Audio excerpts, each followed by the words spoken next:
Outside of AI, are there any other trends that you're seeing that you're excited about or you're preparing for or your customers are preparing for? Yeah, I would mention the QA. I attended a summit last week that it was fully dedicated to QA and how QA is expanding. QA used to be seen as the bad guy of organizations, kind of auditing support or auditing departments. And what they are bringing to the table right now is way more valuable. It's like, let's go deeper on understanding the different experiences that we have throughout this journey.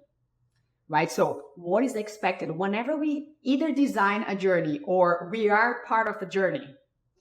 We gotta ask ourselves and our clients if this is what they are looking for.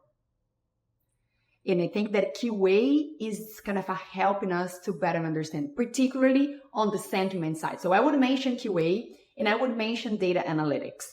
Why data analytics? We are living in a world, Christian, that you have so much data, right? So even with your phone, you get your phone, you're going to give you metrics of how much time, how much screen time, what was the app that you most use. It's insane. So if you look for something in your computer, whenever you open your social media, you're going to start seeing promotion. It's insane, right?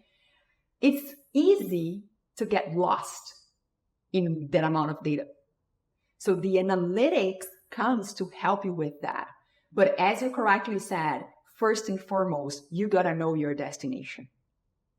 Otherwise, AI is just a checkbox. QA is just a checkbox. And analytics is just a checkbox. So what do we actually want? Where do I want to be? What is the journey that I want my clients to have that align with their expectations and needs for us to be more successful? Once you understand that, starting from your destination, you work backwards to see, okay, is AI the best solution? It may not be.